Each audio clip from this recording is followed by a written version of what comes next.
Yes, kids, it's time for part two of the story of Sir Gordon and his fine horse Bravo. A kind of a Christmas story. I'm glad you came back for the second half of the story. As you recall, last week at Christmas, I had opened three presents. I had gotten some socks, a wallet, and a handkerchief with my initials on it, um, leaving two big packages, each one big enough for Sir Gordon and his fine horse Bravo. Well, the anticipation in the room was mounting. My cousins knew what I wanted. Everyone knew what I wanted. But would I get it? Would my brother get anything good too? That was the big question. For him, anyway. And so we got to round four of the presents, and he brought me my fourth present. He said, "Here, little buddy, good luck." Well, I ripped off the wrapping paper, and it was a big white box, something that could easily hold Sir Gordon the Gold Knight and his fine horse Bravo. It had a lid, and I pulled the lid off slowly. Then I looked inside. It was a bathrobe,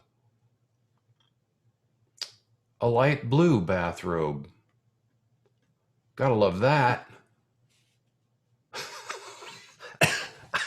I was like, oh, it's a bathrobe.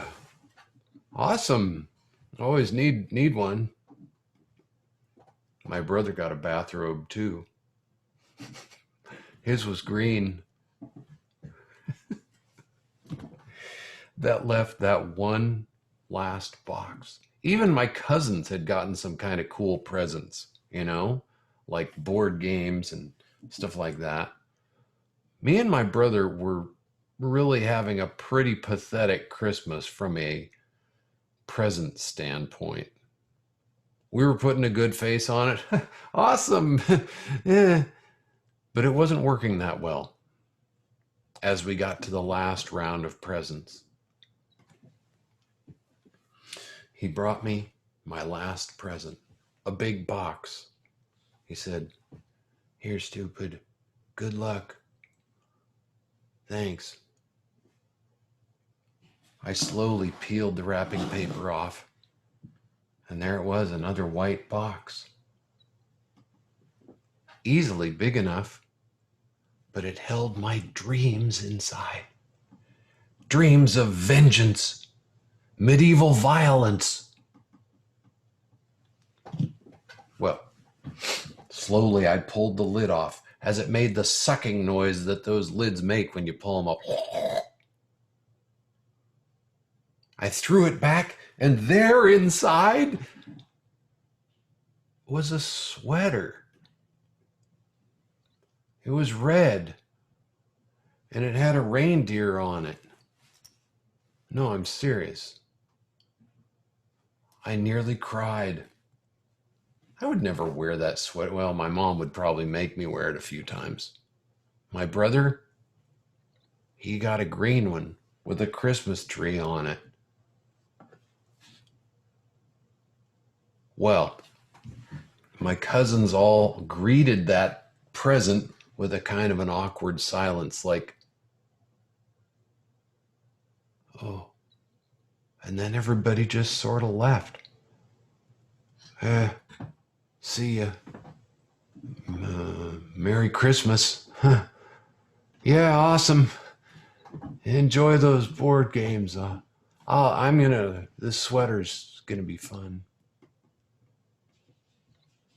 And so my mom and dad started cleaning up. My brother and I just took our stuff downstairs. Our bedroom was in the basement. Took our stuff downstairs. We both sat down on our beds, looked at each other. He said, "That was the suckiest Christmas ever." And I said, "Yeah." And then we just sort of went to bed. The next morning, we woke up to the smell of French toast. My mom would make French toast on Christmas morning. We opened presents on Christmas Eve in the night. Christmas morning, she would make French toast, and it was awesome. The smell of French toast.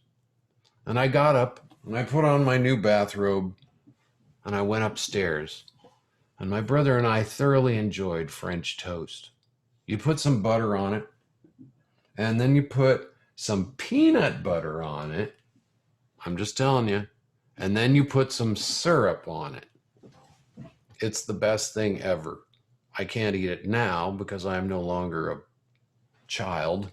And if I ate that, I would probably die before I got up from the table. But back then, it was awesome. It was, well, swawesome. Anyway, we enjoyed our French toast. And I went down and laid down in the living room while my brother went downstairs to take a shower. I lay down in the living room on top of the vent. You guys ever do that? You're in your pajamas and the heat comes on and you lay down on top of the vent. And it's kind of like, ah. And as I lay there on top of the vent, I looked at the Christmas tree, thought about the previous night and the disappointment. And I saw 2 more presents under the tree. I jumped up and I ran over to them. Well, what? One of them was kind of long and not too, kind of skinny. And it had a name tag on it that said, "To the boys from Santa." The other one was about the size of a shoebox, and it said the same thing. "To the boys from Santa." I ran to the top of the stairs. "Joe!" That's my brother's name. I yelled down the stairs, "Joe, get up here, there's more presents." He came dashing up the stairs in his new bathrobe, and he said, "Whoa, Mom, there's some more presents out here." And she said, "Oh, really? Must have been Santa in the night." Well, at that point, I was kind of hoping that the shoebox-shaped one wasn't Sir Gordon the Gold Knight and his fine horse Bravo, because I would have had to share it with my brother because it was to the boys. So I said, "Which one do you want to open?" He said, "I'll open this tall one." "Okay, go." He opened it up, and there was a BB gun. A genuine BB rifle. We could go out into the field across from our house and shoot gophers or trees or try to shoot birds. We could shoot just about anything. We could shoot our eye out pretty much. A BB gun. Wow, that's a present. Now, there I was with one that was about the size of a shoebox. So I opened it up. And there inside was something we did not expect. It was a tape recorder. Now, I don't know if you guys know what that is. It records your voice.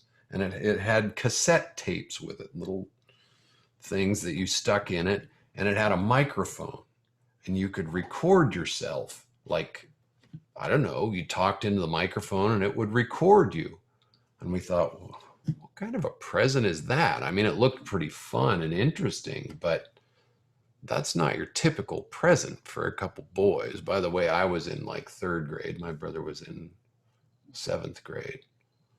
Anyway, yeah, a tape recorder. Well, it didn't take us long to figure out how to use the tape recorder. You could use it to record your voice, and it had a little microphone that had a switch on it. And if you set it up right, you could shut off the switch and it would pause the tape. And then as soon as you turned the tape on, the switch on, the tape would start rolling again. So you could record yourself. And we interviewed each other. "Hey, how's it going on this Christmas morning?" "Oh, it's awesome. I'm having a great time with this tape recorder." It was really weird to hear my voice on a recording for the first time. I thought I sounded like a complete dork. I have since learned that that's just what I sound like. Anyway, We had lots of fun with the tape recorder, and it led to one of the greatest events of the Hampton Boys' young existence. That was the Hampton Boys burp tape. Burp tape, you say? Well, here's the deal. We left the tape recorder on all the time. It was just paused. And whenever we had to burp, we would go running into the living room.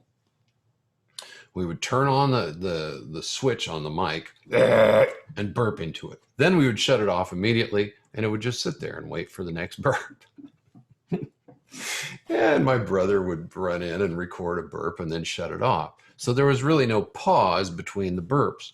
And we did this for probably 3 or 4 weeks until we had a burp tape that was, I don't know, 2 or 3 minutes long of just one burp after another. It was unbelievably annoying and immature. My mom did not like the burp tape very well, but we thought it was pretty much the funniest thing ever in the history of funny. And the burp tape survived for quite a few years.